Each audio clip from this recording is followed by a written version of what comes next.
मधुबनी।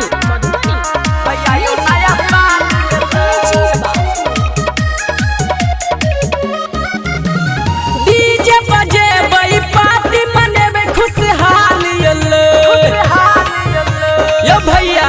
हाँ डीजे बजे बई पार्टी मनेबे खुशहाल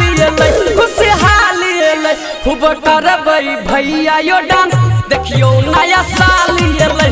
खूब खेबै पीबे करबई डांस भैया यो नया साल एलै।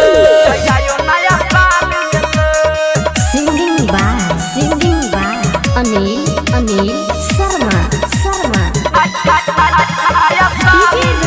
खूब खेबै पीबे करबई डांस भैया यो नया साल एलै। धूमधाम से सब कियो भैया नया साल मनेबै।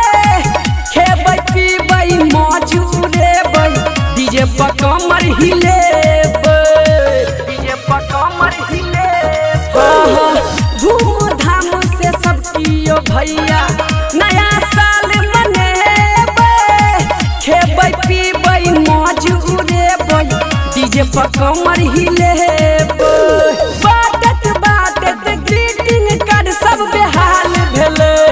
बाटत ग्रीटिंग कार्ड सब बेहाल भेलै।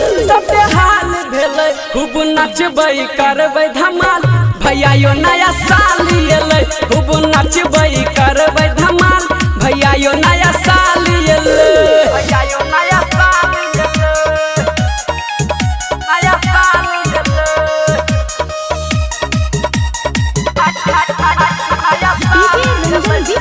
रूपम रिकॉर्डिंग स्टूडियो जीवा चौक मधुबनी। नया साल में नया जीवन के सब गोटे शुरुआत करू। छोड़ू चिंता फिक्र यो भैया मीठी मीठी बात करू। यो भैया नया साल में नया जीवन के सब गोटे शुरुआत करू। छोड़ू चिंता फिक्र यो भैया मीठी मीठी बात करू। गायक अनिल रूपम के गाना बवाल भेलै। गायक अनिल रूपम के गाना धमाल भेलै।